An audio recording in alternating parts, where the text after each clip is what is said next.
The memory verse which we heard today is, "He who loses his life for my sake will find it." So ఈరోజు కంఠస్థ వాక్యం ఏంటంటే, నా నిమిత్తం తన ప్రాణం పోగొట్టుకున్నవాడు దానిని దక్కించుకున్నాడు. So we will look at a man, in fact two men, one person who lost his life and found it in God, and the other person who kept it for himself but lost the life. So ఈరోజు మనం ఇద్దరు వ్యక్తులను చూద్దాం. ఒక వ్యక్తి దేవుని నిమిత్తం తన ప్రాణం పోగొట్టుకున్నప్పుడు దాన్ని ఎలా దక్కించుకున్నాడో, ఇంకో వ్యక్తి దేవుని కోసం తన ప్రాణం పోగొట్టుకున్నప్పుడు దానిని ఎలా పోగొట్టుకున్నాడో మనం చూద్దాం. Yeah. Whatever I keep selfishly for myself, I will lose it one day. So ఏదో ఒక రోజు నా కొరకు నేను ఏదైతే స్వార్థంగా ఉంటానో దానిని ఒక రోజు నేను పోగొట్టుకుంటాను.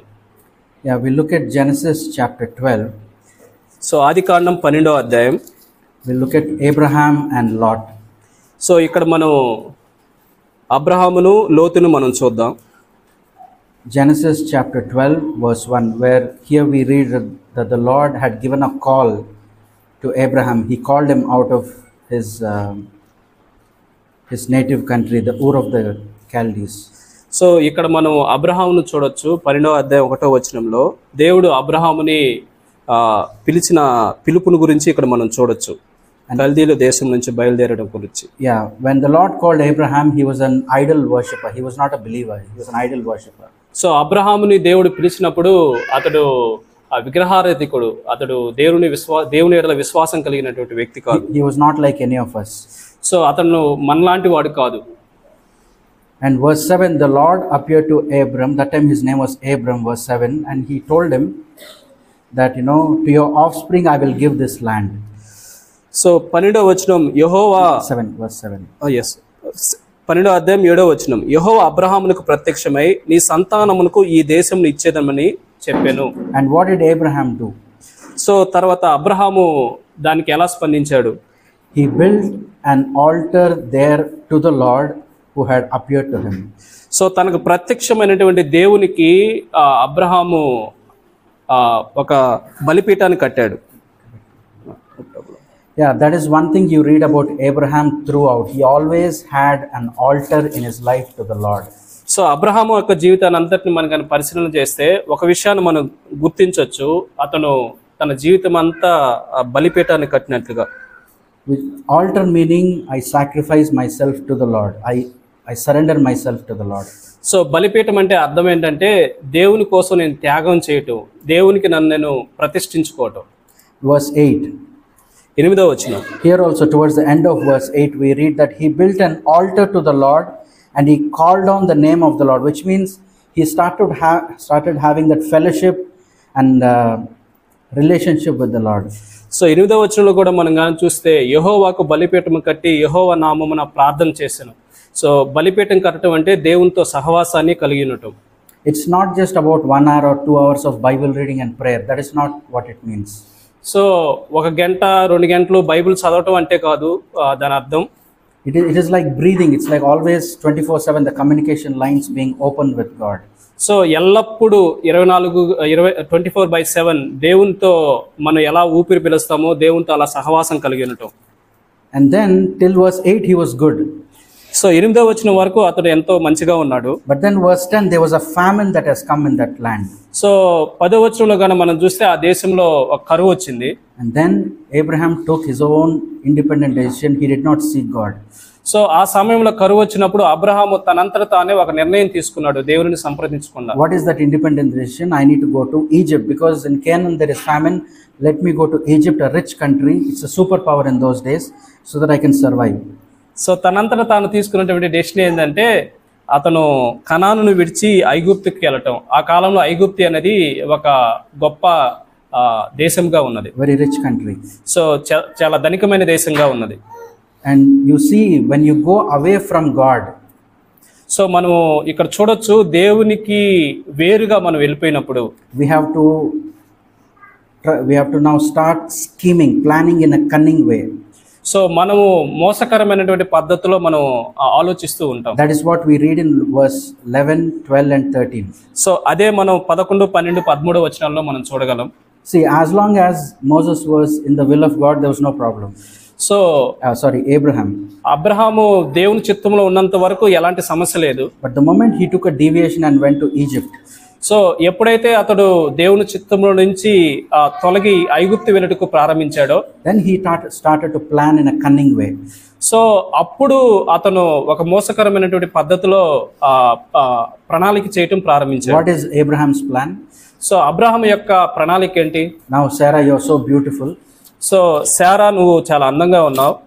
If you tell others that you're my wife, probably I may lose my life. So ఇతరులకు నువ్వు నా భార్య అని కానీ చెప్తే నేను నా ప్రాణాన్ని పోగొట్టుకుంటాను. So tell that you're my sister. So వారికి చెప్పు నువ్వు నా సహోదరి అని. You see how selfish Abraham was. So ఇక్కడ మనం అబ్రహాము ఎంత స్వార్థంగా ఉన్నాడో మనం చూడొచ్చు. Just like all of us, we are also having the same flesh like Abraham. We also are selfish. So మనలాంటి శరీరాన్ని అతను కలిగి ఉన్నాడు, అబ్రహాం లాంటి శరీరాన్ని మనం కలిగి ఉన్నాం. సో అతను ఎంత స్వార్థంగా ఆలోచించాడో మనం చూడొచ్చు. Verse 13. 13వ వచనం. Indeed, verse 13.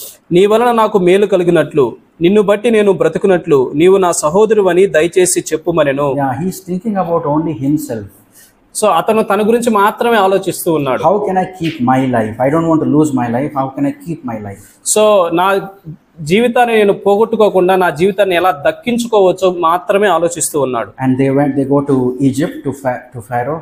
సో వారు ఈజిప్ట్కి ఫరో దగ్గరికి వెళ్ళారు. Verse 15. 15వ వచనం. The Pharaoh's officials, they saw her beauty. So Pharaoh యొక్క అధిపతులు ఆమె యొక్క అందాన్ని చూశారు. And they took her into the palace. So ఆమెని రాజు యొక్క ఆస్థానానికి తీసుకుని వెళ్ళారు. Verse 15. 15వ వచనం. Into the palace. సో ఆ ఫరో యొక్క ఇంటికి ఆమె తేబడింది. I mean, all this while they were living in tents. It's so, none of us lived in tents, but we can imagine it is so uncomfortable, inconvenient to live in a tent. So అప్పటి వరకు వాళ్ళు ఒక గుడారంలో నివసిస్తూ ఉండేవాళ్ళు. గుడారంలో నివసించడం అనేది ఎంత సౌకర్యంగా ఉండదో మనందరికీ తెలుసు. But living in the tent in the will of God is more safe. So కానీ దేవుని చిత్తంలో ఉండి గుడారంలో నివసించడం అనేది చాలా శ్రేష్టమైనది. But Abraham was living now outside the will of God in a palace. So ఇప్పుడైతే అబ్రహాము దేవుని చిత్తానికి విరోధంగా ఒక ఫరో యొక్క ఇంటిలోకి తేబడ్డాడు. And in the palace there will be plenty of food, a lot of comfort and luxury. కానీ ఫరో యొక్క ఇంటిలో అతనికి చాలా సౌకర్యవంతంగా ఉంది, చాలా మంచి ఆహారం ఉంది. But our God has pure jealousy for us. So కానీ దేవుడు మన ఎడల పవిత్రమైనటువంటి మత్సరాన్ని మన ఎడల కలిగి ఉన్నాడు. See, we have evil jealousy. When somebody is blessed more than us, we get so jealous. So ఇతరులు మనకన్నా ఎక్కువగా ఆశీర్వదించబడినప్పుడు మనం చెడు మత్సరాన్ని మన జీవితంలో కలిగి ఉంటాం. That is evil jealousy. That's what we have. So అది చెడ్డ మత్సరం, అసూయ, అలాంటి దాన్ని మనం కలిగి ఉన్నాం. But God's jealousy is pure jealousy. So కానీ దేవుడు మత్సరం అనేది చాలా పవిత్రమైనది. That he had for Abraham. So Abraham ఎడల ఆయన కలిగినటువంటి ఆ మత్సరం ఎంతో శ్రేష్టమైనది, పవిత్రమైనది. And you know what the Lord did in verse 17? So 17వ వచనంలో దేవుడు ఏం చేశాడో మనం చూడొచ్చు. The Lord brought such confusion in Pharaoh's home. So దేవుడు ఫరో యొక్క ఇంట్లో చాలా బాధల్ని, మహావేదనల చేత వారిని బాధించినట్టుగా చూడొచ్చు. Pharaoh and his house with great plagues. ఆయన ఫరోను అతని ఇంటి వారిని మహావేదనల చేత బాధించెను. Why? ఎందుకు? Because he can see that Abraham is going out of the way. So ఎందుకంటే దేవుడు అబ్రహాము తన యొక్క చిత్రం నుంచి బయటకు వెళ్ళటాన్ని చూశాడు. And the Lord brought such confusion so that Abraham will wake up. So దేవుడు అలాంటి కన్ఫ్యూజన్ ని అతని యొక్క అబ్రహాం యొక్క జీవితంలో తీసుకువచ్చాడు, ఎందుకంటే అతడు ఇప్పుడైనా మేలుకుంటాడని. And then verse 18 and 19, the king rebukes Abraham. So 18-19వ వచనంలో గాని చూస్తే ఆ యొక్క ఫరో అబ్రహాముని గద్దించినట్లుగా మనం చూడగలం. And then the next chapter 13, 13వ వచనం, నెక్స్ట్ అధ్యాయంలో verse 1. 1వ వచనం. Abram went up out of Egypt. So Abraham Egypt లో నుంచి బయటికి వెళ్ళాడు. Yeah, praise God. దేవునికి స్తోత్రం. That he repented and he came. He didn't stay in Egypt. So అతను కేవలం ఈజిప్ట్ లోనే ఉండలేదు, అతను మారు మనసు పొంది ఈజిప్ట్ లో నుంచి బయటకు వచ్చాడు. Which means we understand that as children of God, sometimes we may take a wrong direction. So దేవుని యొక్క పిల్లలుగా కొన్నిసార్లు మనము సరైనటువంటి దేవుని చిత్తంలో కాకుండా వేరే త్రోవకి వెళ్ళుటకు మనం ప్రయత్నం చేస్తాం. We may even fall into sin. So కొన్నిసార్లు మనం పాపంలో కూడా పడిపోతూ ఉంటాం. But if my heart is sincere before God, so కానీ నా హృదయం దేవుని ఎదుట యథార్థంగా గాని if I ఉండినట్లయితే, accept my mistake, my sin, acknowledge my sin, so దేవుని ఎదుట గాని నా యొక్క పాపాన్ని నేను అంగీకరించి దాన్ని గాని ఒప్పుకున్నట్లయితే, God will give me another chance. So దేవుడు మరొక అవకాశాన్ని నాకు ఇస్తాడు. God doesn't give a second chance. So దేవుడు రెండో అవకాశాన్ని ఇవ్వడు. Because we all have wasted our second chances, third chances, fourth chances. That's why God is not a God of second chance, but God is a God of another chance. So మన జీవితంలో రెండో అవకాశాన్ని, మూడో అవకాశాన్ని, అలా చాలా అవకాశాలను పోగొట్టుకున్నాం. కానీ దేవుడు రెండో అవకాశాన్ని అలా ఇచ్చేవాడు కాదు, మరొక అవకాశాన్ని దేవుడు మన జీవితంలో ఇచ్చేవాడు. He came out of Egypt. So అతను ఐగుప్తు నుంచి బయటకు వచ్చాడు. And he was very rich, verse 2. So రెండో వచనంలో అతడు బహు ధనవంతుడై ఉండెను. And verse 3, he goes to Bethel. So మూడో వచనంలో చూస్తే అతడు బేతేలుకు వెళ్ళినాడు. And to the place where his tent had been at the beginning. So ప్రారంభంలో ఎక్కడైతే తన గుడారాన్ని అతను కలిగి ఉన్నాడో ఆ స్థలానికి అతను వెళ్ళాడు. Verse 4, unto the place of the altar. So తాను మొదట బలిపీఠము కట్టిన చోటికి అతను చేరాడు. Yeah, he came back to that initial place where he used to have communion with God. So ప్రారంభంలో దేవునితో ఎలా సహవాసం కలిగినాడో అదే స్థితికి ఇప్పుడు మరలా వచ్చాడు. Lord, I have learned my lesson. ప్రభువా, నేను నా పాఠాన్ని నేర్చుకున్నాను. I don't want to depend on Egypt, Lord, in the famine time, but I want to depend on you. ప్రభువా, కరువు సమయంలో నేను ఐగుప్తు మీద నేను ఆధారపడను, కానీ నేను నీ మీద మాత్రమే ఆధారపడతాను. He came back to Bethel. So అతను బేతేలుకి మరలా తిరిగి వచ్చాడు. Bethel means the house of God, picture of the church. So Bethel అంటే ఏంటంటే దేవుని యొక్క గృహం, సంఘానికి అది సాదృశ్యంగా ఉంది. That is our safety, brothers and sisters, in the church, in the body of Christ. So మన యొక్క క్షేమం ఎక్కడ ఉందంటే సంఘంలోనే ఉంది. Because you must have you've heard this illustration before. When the bricks are piled up without being cemented, anybody can pick it and go away. So ఈ యొక్క cement, ఈ యొక్క కిటికరాళ్ళు అనేవి వేరువేరుగా ఉన్నప్పుడు అవి ఎవరొకరు ఎత్తుకొని వెళ్ళిపోతారు. But when they're cemented, nobody can steal it. So ఎప్పుడైతే అవి అతికించబడినప్పుడు ఎవరు కూడా వాటిని దొంగిలించలేరు. These stones, we can't even see them. Nobody can steal it. So ఈ యొక్క ఇటుకరాళ్ళు ఎవరు చూడలేరు. That's why we need to become part of, not just attend the church. Attend the church, even the devil and demons also do. In fact, they are more regular than us. But to be part of the local church, that's more important. So కేవలం సంఘానికి హాజరవటం కాదు, so demons కూడా, దెయ్యాలు, దురాత్మలు, ఇవి కూడా సంఘానికి హాజరవుతూ ఉంటాయి. కానీ సంఘంలో, స్థానిక సంఘంలో మనం ఒక భాగం అవ్వాలి. And then verse 7. సో తర్వాత 7వ వచనం, Genesis 13:7. 13వ అధ్యాయం 7వ వచనం. There was a quarrel between Abraham's herdsmen and Lot's herdsmen. So అక్కడ అబ్రహాము యొక్క పశువుల కాపులకు, లోతు యొక్క పశువుల కాపులకు ఒక కలహం పుట్టెను. And then verse 8. సో 8వ వచనం, Abraham said unto Lot. Abraham లోతుతో ఇలా అంటున్నాడు. Now remember, Abraham is now changed person. So Abraham ఇప్పుడు మారినటువంటి ఒక వ్యక్తి. In the previous chapter, he was so selfish. He was thinking about himself. Even if my wife is captured, that's fine. I want to live.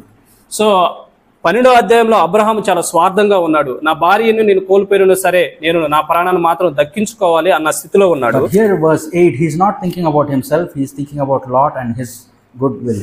So కానీ ఇక్కడ మాత్రం అబ్రహాము స్వార్థంగా లేడు, తన గురించి తను ఆలోచించుకోవటం లేదు, కానీ లోతుని గురించి మాత్రమే ఆలోచన కలిగి ఉన్నాడు. How did it happen? So అది ఎలా జరిగింది? That is because of the altar. He laid himself on the altar and said, Lord, I want to be surrendered to you. So అది ఎలా జరిగిందంటే బలిపీఠం ద్వారా జరిగింది. బలిపీఠం ద్వారా తాను దేవునికి సమర్పించుకోవడం వల్ల అలా సంభవించింది. And he says in verse 8, let there be no strife between us. So 8వ వచనంలో అతను ఏమంటున్నాడంటే, నా పశువుల కాపులకును నీ పశువుల కాపులకును కలహం ఉండకూడదు. And verse 9. 9వ వచనం. See the graciousness of Abraham. So Abraham యొక్క మంచితనాన్ని ఇక్కడ మనం చూడొచ్చు. Verse 9. 9వ వచనం. Isn't the whole land before you? ఈ దేశం అంతటా నీ ఎదుట ఉన్నది కదా. Yeah, let us separate. So మనము దయచేసి నన్ను విడిచి వేరుగా ఉండము. If you go to the right, I'll go to the left. If I go to the left, you can go to the right. నువ్వు ఎడమ తట్టుకు వెళ్ళిన ఎడల నేను కుడి తట్టుకు, నువ్వు కుడి తట్టుకు వెళ్ళిన ఎడల నేను ఎడమ తట్టుకు నువ్వు వెళ్ళేదని లోతుతో చెప్పాను. He is not grabbing now. He's not thinking about himself. So ఇప్పుడు అతను దోచుకోవటం లేదు, తన గురించి తాను ఆలోచన కలిగి ఉండలేదు. He's thinking about others. So ఇప్పుడు ఇతరుల గురించి ఆలోచన కలిగి ఉన్నాడు Abraham. No, this morning I was reading a little bit about William Booth, the founder of Salvation Army. So salvation ఆర్మీని స్థాపించినటువంటి విలియం బూత్ గురించి ఈ ఉదయకాలం ముందు నేను చదువుతూ ఉన్నాను. He's a great man of God. అతను చాలా గొప్ప దైవజనుడు. So when he became old, he couldn't travel for the conference that they regularly have every year. So ప్రతి సంవత్సరం తను కలిగినటువంటి ఆ కోటాలకి అతడు వృద్ధాప్యం వచ్చినప్పుడు అతను అటెండ్ అయ్యేవాడు కాడు. So in one year, so కానీ ఒక సంవత్సరం అందు he wanted to send them a message. So వాళ్ళకి ఒక సందేశాన్ని పంపించాలనుకున్నాడు. And he sent them, I think those days, I don't know what kind of, maybe before Telegram there was some sort of messaging service they had. So అప్పుడు ఎలాంటి సమాచార పంపిణీ వ్యవస్థ ఉన్నదో మనకు తెలియదు. He sent them only one word as a message. So కేవలం ఒక్క మాట మాత్రమే ఆ సందేశంగా అతను పంపించాడు. Message for the conference. So ఆ యొక్క కూటానికి పంపించినటువంటి వర్తమానం ఇది. It's a 6-lettered word called others. That's it. Nothing else. No sentence. Only one word, others. So ఆ సందేశంలో కేవలం 6 అక్షరాలు కలిగిన ఒక పదాన్ని మాత్రమే చెప్పాడు. ఆ పదం ఏంటంటే ఇతరులు, others. Others, not myself, others. So నా గురించి కాదు, ఇతరులు. That's what Abraham lived for. So ఆ విధంగా అబ్రహాము జీవించాడు. And you see now the character of Lot. So ఇప్పుడు లోతు యొక్క జీవితాన్ని మనం చూడగలం. Yeah, request everyone to look into the Bibles as I read. So మనమందరం చదువుతుండగా మనందరం ఒకసారి మన బైబిల్ని ఓపెన్ చేద్దాం. Verse 10. 10వ వచనం. Lot looked around. లోతు తన కన్నులెత్తి యోర్దాను ప్రాంతం అంతటిని చూచెను. Yeah, I think in some translation says lifted up, but in one translation it says Lot looked around. So ఒక ట్రాన్స్లేషన్ లో కన్నులెత్తి అని ఉంది, కానీ మరొక ట్రాన్స్లేషన్ లో తన చుట్టూ చూచెను అని ఉంది. That is Lot's attitude. So అది లోతు యొక్క జీవితం. He looked around. సో అతడు తన చుట్టూ చూచెను. And what can I grab?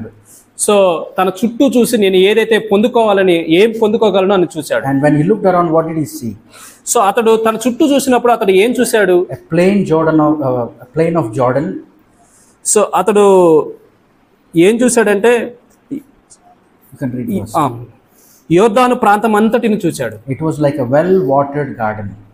అది ఎలా ఉందంటే యెహోవా తోట వలెను ఐగుప్తు దేశం వలెను నీళ్లు పారు దేశమై ఉండెను. Yeah. And what do our eyes see? So మన యొక్క కన్నులు ఏం చూస్తున్నాయి? Our eyes see what our heart loves. So మన హృదయం ఏదైతే ప్రేమిస్తుందో దాన్ని మాత్రమే మన కన్నులు చూస్తాయి. What did Lot see? So లోతు ఏం చూశాడు? Material prosperity. సో భూ సంబంధమైనటువంటి ఆ వృద్ధిని చూశాడు. And what did he do? So తర్వాత ఏం చేశాడు? Verse 11. 11వ వచనం. Lot chose for himself. Abraham Verse 11. yes brother. Abraham తన కోసం తాను ఎంపిక చేసుకున్నాడు. No, Lot. లోతు తన కోసం తాను ఎంపిక చేసుకున్నాడు. You can read verse 11. కాబట్టి లోతు తనకు యోర్దాను ప్రాంతం అంతటిని ఏర్పరచుకుని తూర్పుగా ప్రయాణం చేసెను. అట్లు వారు ఒకరికొకరు వేరైపోయిరి. Yeah, in the English Bible it's so beautiful. It says Lot chose for himself. So English బైబిల్లో చాలా అద్భుతంగా ఉంది. ఆ ఇంగ్లీష్ బైబిల్ ఏమనుందంటే లోతు తన కోసం తాను ఎంపిక చేసుకున్నాడు. Yeah, I was just thinking, what is the dangerous place we can ever come to in our life? So మన జీవితంలో ప్రమాదకరమైనటువంటి మనం ఎప్పుడు వచ్చే ప్రమాదకరమైనటువంటి స్థలం ఏంటి? Recently we all have seen in the news that terrorist attack. So మనం కొన్ని రోజుల క్రితం మనం కాశ్మీర్లో ఉగ్రవాదుల యొక్క మారణ దాన్ని మనం చూసాం. It is a dangerous place, no doubt. So అది ఖచ్చితంగా అది ప్రమాదకరమైన స్థలమే. But you know, there's something more dangerous than that. So దానికన్నా ఇంకా ప్రమాదకరమైనది ఉంది. What is that? సో ఏంటది? I take my own decision without trusting the Lord. So దేవుని నేను విశ్వసించకుండా నా అంతటా నేను నిర్ణయం తీసుకుంటాను. Lot chose for himself. So లోతు తన కోసం తాను ఎంపిక చేసుకున్నాడు. And that small 1 degree deviation Lot took. So ఆ యొక్క కేవలం కొంచెము దేవుని చిత్తానికి విరోధంగా తీసుకున్నటువంటి దాన్ని 1 degree deviation, just small decision. So దేవుని చిత్తానికి విరోధంగా తీసుకున్నటువంటి ఆ కేవలం 1 డిగ్రీ ఆ యొక్క నిర్ణయం. What was it? సో ఏంటది? Verse 12. 12వ వచనం. Abram lived in the land of Canaan, while Lot lived among the cities of the plain, and he pitched his tents near or towards Sodom. Abraham కనానును నివసించెను. లోతు ఆ మైదానమందున్న పట్టణము ప్రదేశంలో కాపురముండి సొదొమ దగ్గర తన గుడారమును వేసుకొనెను. Near Sodom. సొదొమ దగ్గర తన గుడారమును వేసుకొనెను. Earlier he looked at Sodom. So అంతకుముందు అతడు సొదొమని చూశాడు. Now he is going near Sodom. ఇప్పుడు సొదొమ దగ్గరికి వెళ్ళాడు. If you go and ask Lot, ఇప్పుడు కానీ మనం లోతు దగ్గరికి వెళ్ళి మనం కానీ అడిగినట్లయితే, why are you going near Sodom? ఇప్పుడు ఎందుకు మీరు సొదొమ దగ్గరికి వెళ్తూ ఉన్నారు? There's a lot of sin happening there. So అక్కడ చాలా పాపం జరుగుతూ ఉంది కదా. Yeah, he would have said, I'm going only near Sodom. I'm not going to commit the sins of Sodomites. So సొదొమలో జరుగుతున్నటువంటి పాపాలు నేను చేయటం లేదు, కానీ సొదొమ దగ్గరికి నేను వెళ్తున్నాను. Verse 13, the people who were there so wicked and they were sinning greatly against the Lord. So 13వ వచనంలో మనం చూస్తే సొదొమ మనుషులు దుష్టులను యెహోవా దృష్టికి బహు పాపులనై ఉండిరి. Yeah, first he looked at Sodom and now he's coming near Sodom. So మొట్టమొదటిగా లోతు సొదొమను చూశాడు, ఇప్పుడు సొదొమ దగ్గరికి తన గుడారాన్ని వేసుకున్నాడు. And then now verse 14, the Lord is telling Abraham, lift up your eyes. So ఇప్పుడు దేవుడు అబ్రహాముకు చెప్తాడు, నీ కన్నులు ఎత్తు అని. And then the Lord says, I will give it to your descendants, this land. So దేవుడు అబ్రహాంతో చెప్తున్నాడంటే నీ యొక్క సంతానానికి ఈ యొక్క ప్రదేశాన్ని నేను ఇస్తాను అని చెప్తున్నాడు. See how Abraham responds in verse 18. So అబ్రహాము ఏ విధంగా స్పందిస్తున్నాడో 18వ వచనంలో మనం చూడొచ్చు. The same attitude. Again he pitched his tent at Hebron and he built an altar to the Lord. Again you read about altar. So Abraham తన గుడారంలో హెబ్రోనులోను లోకి దిగి అక్కడ యెహోవాకు బలిపీఠాన్ని కట్టాడు. Now we read in chapter 14 verse 11. So 14వ అధ్యాయం 11వ వచనం గాని మనం గాని చూస్తే, what did Lot do first? Step number 1. So మొట్టమొదటిగా లోతు ఏం చేశాడు? Step number 1. మొదటి అడుగు looking towards Sodom. సో సొదొమ వైపు చూడటం. Step number 2. రెండవ అడుగు living near Sodom. సొదొమకు దగ్గరగా వెళ్ళటం. And now step number 3. మూడవ అడుగు he was living in Sodom. Verse 12. Genesis chapter 14 verse 12. ఆదికాండం 14వ అధ్యాయం 12వ వచనంలో సొదొమలో కాపురం ఉండెను. You can read that verse. 12 కాదు. అబ్రహాము సహోదరుని కుమారుడైన లోతు సొదొమలో కాపురం ఉండెను గనుక, living in Sodom. సొదొమలో కాపురం ఉండెను. You see the downward degradation of Lot. So Abraham లోతు ఎలా దిగజారిపోతున్నాడో మనం చూడగలం. First looking and then living near and then finally in Sodom. So మొట్టమొదటిగా చూచాడు, రెండవదిగా దగ్గరికి వెళ్ళాడు, మూడవదిగా సొదొమలోకి వెళ్ళాడు. See, when we go close to sin, one day we will fall into sin. So మనం ఎప్పుడైతే పాపానికి దగ్గరగా వెళ్తామో ఒక రోజు పాపంలో మనం పడిపోతాం. I heard of a story that happened in I think in England. So England దేశంలో జరిగినటువంటి ఒక స్టోరీని కథను నేను విన్నాను. There was one rich lady who gave an advertisement for a driver for herself. So ఒక ధనికురాలైనటువంటి స్త్రీ ఉండేది, తనకు ఒక డ్రైవర్ కావాలని ఆమె ఒక అడ్వర్టైజ్మెంట్ని ఇచ్చింది. The requirement is this. So ఆమె కావాల్సినటువంటి రిక్వైర్మెంట్ ఏంటంటే, the driver who can drive me close to the edge of the cliff will get the job, and without me falling it over the cliff will get the job. So A driver అయితే దగ్గరగా తీసుకువెళ్ళి పడిపోకుండా చేస్తాడో అలాంటి డ్రైవర్కి నేను ఉద్యోగాన్ని ఇస్తాను. Edge of a cliff, the mountain. So mountain దగ్గరికి ఆ యొక్క అంచు దగ్గరికి తీసుకుని వచ్చి పడిపోకుండా చేస్తాడో ఆ వ్యక్తికి నేను ఉద్యోగాన్ని ఇస్తాను. I think many people applied, but they didn't get the job. So చాలా మంది ఆ ఉద్యోగానికి వాళ్ళు నమోదు చేసుకుంటారు, కానీ వాళ్ళు ఎవరు ఉద్యోగం పొందలేదు. And there was one driver who gave a very wise reply to her. So కానీ ఒక డ్రైవర్ మాత్రం చాలా జ్ఞానయుక్తమైనటువంటి సమాధానాన్ని ఇచ్చాడు. He said, "Madam, I value you so much. You are so precious that I never want to go anywhere near the edge of the cliff." Madam, నేను నీకు చాలా విలువిస్తాను, కానీ ఆ పర్వతం దగ్గర ఉన్నటువంటి ఆ చివరి అంచు దగ్గరికి నేను మిమ్మల్ని తీసుకెళ్తాను. Because if you go there, the chances are that we will fall down. So ఆ యొక్క అంచు దగ్గరికి చివరి దగ్గరికి మనం వెళ్తే మనం పడిపోయే ప్రమాదం ఎక్కువగా ఉంది. Lot would have thought in his mind, I'll go only near Sodom, I will not go into Sodom, but finally he ended up in Sodom. So నేను సొదొమ దగ్గరికి వెళ్తాను కానీ సొదొమలోకి వెళ్ళను, కానీ చివరిగా దగ్గరికి వెళ్ళిన కారణం సొదొమలోకి వెళ్ళి పాపంలో పడిపోయాను. And see the tender, and what happened here is that Lot was captured by other heathen kings. So అక్కడ మనం చూడవచ్చు, లోతుని అక్కడ ఉన్నటువంటి అన్ని జనులు రాజులు వచ్చి అతన్ని పట్టుకొని వెళ్ళిపోతారు. Why? ఎందుకు? Why did God did not protect him? So దేవుడు ఎందుకు అతన్ని సంరక్షించలేదు? Because Lot was independent. I'll take my decision. Lord, you don't interfere. I'll take my own decision. So లోతు ఎలా ఉన్నాడంటే, ప్రభువా నువ్వు కలుగజేసుకోవద్దు, నా అంతటా నేను నా జీవితంలో నిర్ణయాలు తీసుకుంటున్నాను అన్న వ్యక్తిత్వాన్ని కలిగి ఉన్నాడు. But verse 14, 14వ వచనం, see the compassion of Abraham. So Abraham యొక్క కనికరాన్ని అక్కడ మనం చూడొచ్చు. That he did not have a bitterness towards Lot because he quarreled and went away. So తనతో కలహమాడినటువంటి లోతు విషయంలో అతడు చేదైనటువంటి వేరును కలిగి ఉండలేదు. He took the servants in his house, 318 of them. So తన యొక్క గృహంలో ఉన్నటువంటి 318 మంది ఆ సేవకులను అతను తీసుకుని వెళ్ళాడు. And he rescued Lot. లోతుని అతడు విడిపించి తీసుకుని వచ్చాడు. Verse 16. 16వ వచనం. He brought back all the goods and also brought again his brother Lot and his goods and the women also and the people. ఆస్తి యావత్తును తిరిగి తెచ్చి తన తమ్ముడైన లోతును అతని ఆస్తిని స్త్రీలను ప్రజలను తిరిగి తీసుకుని వచ్చెను. What do you think Lot should have done here?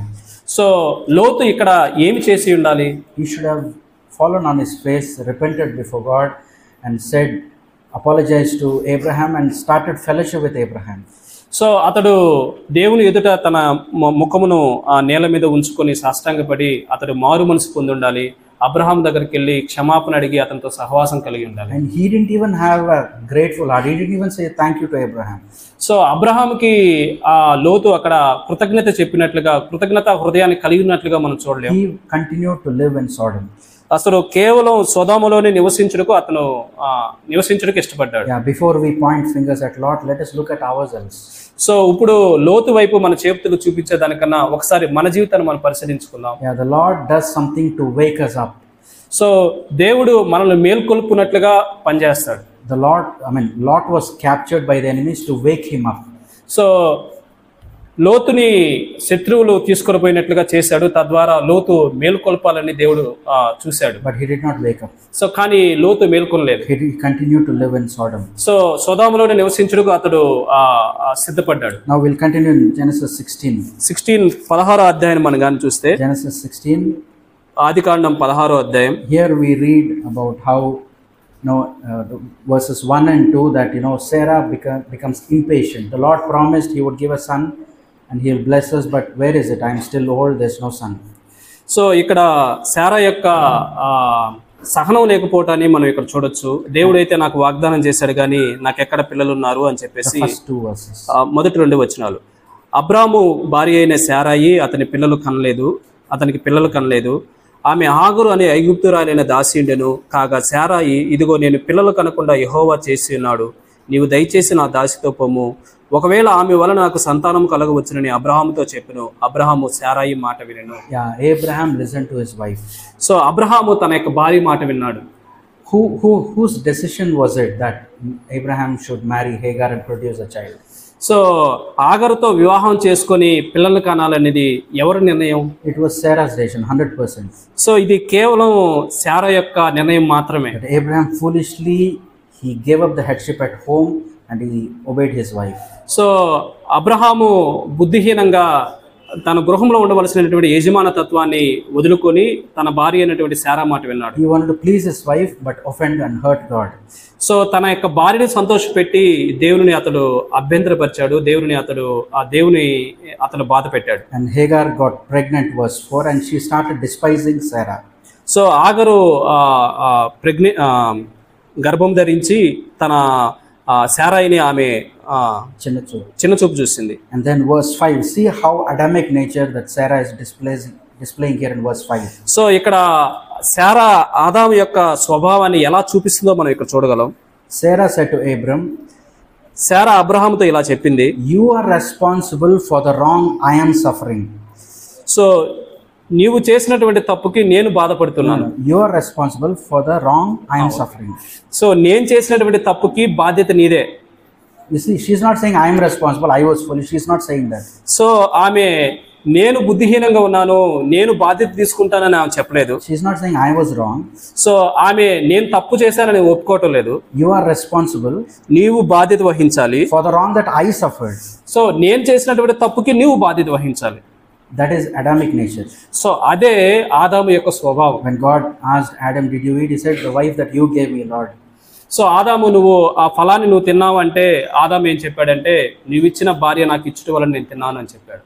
That is how Sarah was before. So అలా శారా దేవుని ఎదుట ఉన్నది. And there was a fight and a quarrel between Abraham and Sarah. So అబ్రహాంకి శారాకి అక్కడ మనం చూడొచ్చు గొడవ జరిగినట్లుగా, కలహం జరిగినట్లుగా. He fell into a worst sin, marrying his own servant and producing a son. So Abraham చాలా చెడ్డ పాపం చేశాడు. తన దాసిని వివాహం ఆడి ఆమెని గర్భవతిగా చేయటం. And then see the decisions that we make independently, how confusion it brings into. So మనంతటా మనం తీసుకున్న నిర్ణయం వలన మన జీవితంలో ఎలాంటి కన్ఫ్యూషన్ వస్తుందో మనం చూడొచ్చు. Hagar's son, హాగరు కుమారుడు, verse 12, 12వ వచనం, he will be like a wild donkey. So అతడు అడవి గాడిద వంటి మనుష్యుడు. Why wild donkey? సో ఎందుకు అతడు అడవి గాడిద వంటి His mother Hagar was like that, very despising, mocking others. So తన యొక్క తల్లి అలా ఉంది, ఇతరులను చిన్నచూపు చూడటం, ఇతరులను తిరస్కరించడం, laughing at, mocking others. So ఇతరుల ఎడల నవ్వటం, హేళన చేయటం. And therefore verse 12, he also became like a wild donkey. So Ishmael, 12వ వచనంలో అతడు కూడా తన తల్లి లాంటి లాగా అయ్యాడు, అడవి గాడిద వంటి మనుషుడిగా. and verse 16, 16వ వచనం, Abraham was 86 years old when Ishmael was born. So ఇష్మాయేలు పుట్టినప్పుడు అబ్రహాం యొక్క వయసు 86 సంవత్సరాలు. And then chapter 17 verse 1, 17వ అధ్యాయం 1వ వచనంలో Abraham was 99 years old. అబ్రహాముకి 99 సంవత్సరములు. For 13 years God never spoke one word to him. So 13 సంవత్సరాలు దేవుడు అబ్రహాముతో ఒక మాటైనను మాట్లాడలేదు. That's God's discipline on Abraham. You want to listen to your wife more than me? Fine. 13 years, no revelation from God. So నీవు నా మాట వినకుండా నీ భార్య మాట విన్నావు కనుక 13 సంవత్సరాలు దేవుడు అబ్రహామును శిక్షించాడు, అబ్రహాంతో మాట్లాడలేదు. And then verse 1. సో 1వ వచనం, 17th chapter verse 1. 17వ అధ్యాయం 1వ వచనం. See how merciful God is. So దేవుడు ఎంత కనికరం కలిగిన వాడో ఇక్కడ మనం Just చూడొచ్చు. because we failed, the Lord won't push us aside saying, okay, you're hopeless, gone case, I'll choose somebody else. No.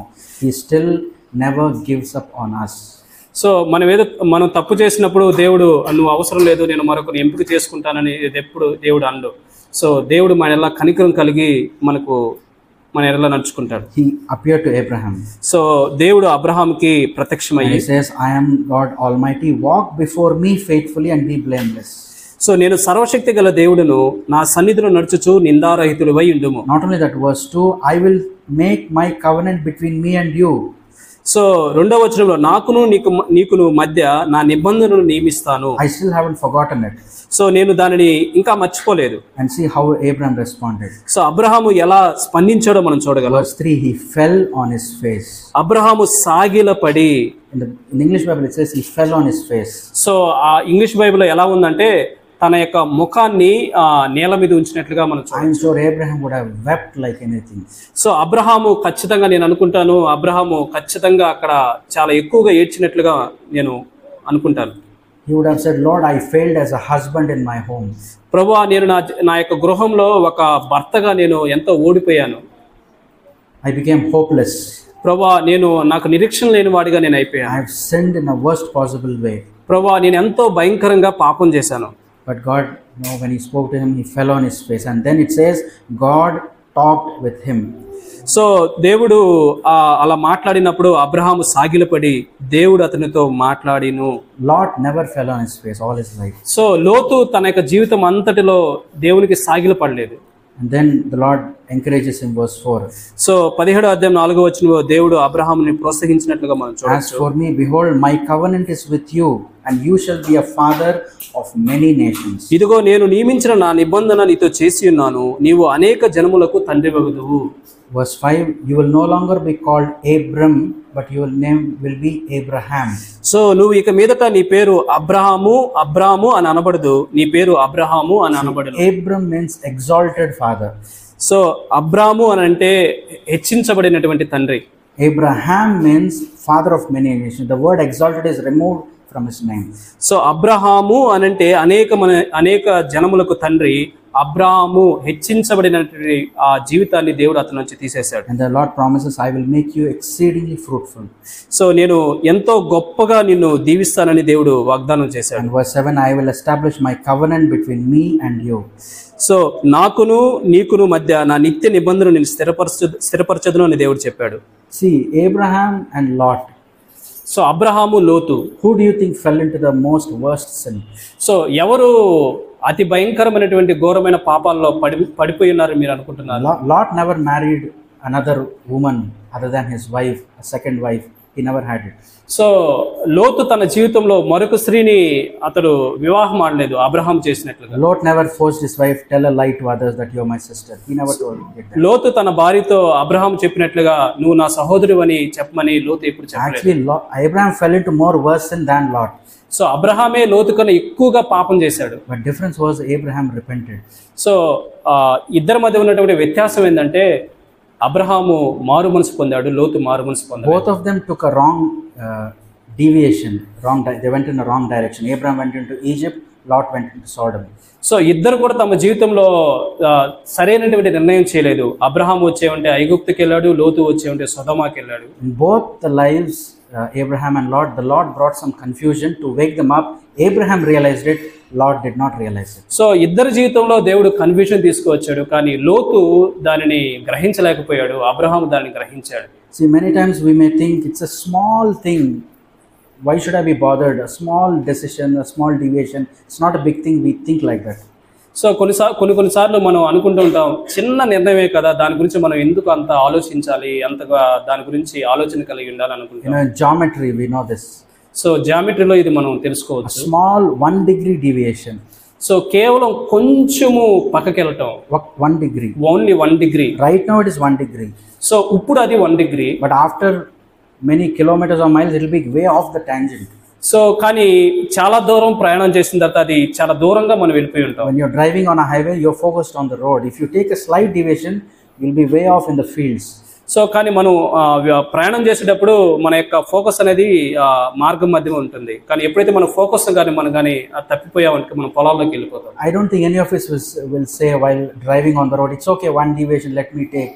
If we do that, after few kilometers, we'll be in someone else's field. So మనం ప్రయాణం చేసేటప్పుడు ఎప్పుడు కొంచెం తప్పిపోతే ఏం కాదు అని మనం ఎప్పుడు అనుకోం. ఒకవేళ కనుక మనం అలా అనుకుంటే మనం ఎప్పుడో చాలా దూరం దేవుని యొక్క మార్గాన్ని తప్పి వెళ్ళిపోయి ఉండేవాళ్ళం. So God had compassion on both Abraham and Lot. So లోతు మీదను అదే విధంగా అబ్రహాం మీదను దేవుడు ఎంతో కనికరం చూపించాడు. But Abraham, he came back to the Lord. కానీ అబ్రహాము మాత్రం దేవుని దగ్గరికి వచ్చాడు. And he had an altar in his life. So Abraham తన జీవితంలో బలిపీఠాన్ని కలిగి ఉన్నాడు. Yeah, he had a very bad family life initially, fighting with a quarrel between Sarah and Abraham, but he repented and he came out of it. So Abraham తన జీవితంలో సరైనటువంటి కుటుంబ జీవితాన్ని కలిగి ఉండలేదు. అతడు తన జీవితంలో కలహాలు ఉండేవి, గొడవలు ఉండేవి, కానీ అతడు మారు మనసు పొంది దేవుని ఎదురుకు వచ్చాడు. But Lot never repented. So కానీ లోతు ఎప్పటికీ మారు మనసు పొందలేదు. He left fellowship with Abraham. So అబ్రహాముతో తన సహవాసాన్ని పోగొట్టుకున్నాడు. The last days will be like the days of Lot, Jesus said. So యేసుక్రీస్తు ప్రభువారు ఏమని చెప్పాడంటే చివరి దినాలు ఎలా ఉంటాయంటే లోతు వంటి దినాలు ఉంటాయి. Where my eyes are taken up with the material things. So నా యొక్క కనుదృష్టి భూ సంబంధమైనటువంటి వాటి మీద ఉంటుంది. I'm always looking around. So నేను నా చుట్టూ వైపు నేను చూస్తూ ఉంటాను. Rather than looking up. So దేవుని వైపు చూడకుండా నా పరిస్థితుల వైపు, నా చుట్టూ వైపు నేను చూస్తాను. Yeah, may God raise up many Abrahams among us, and may we pray, Lord, please help me not to be like Lot. So దేవుడు మన మధ్య అనేక మంది అబ్రహామును లేపును గాక. సో మన జీవితంలో లోతు వలె కాకుండా అబ్రహాం వలె ఉన్నట్లు. May the Lord help us. So దేవుడు మనందరికీ సహాయం చేయను గాక.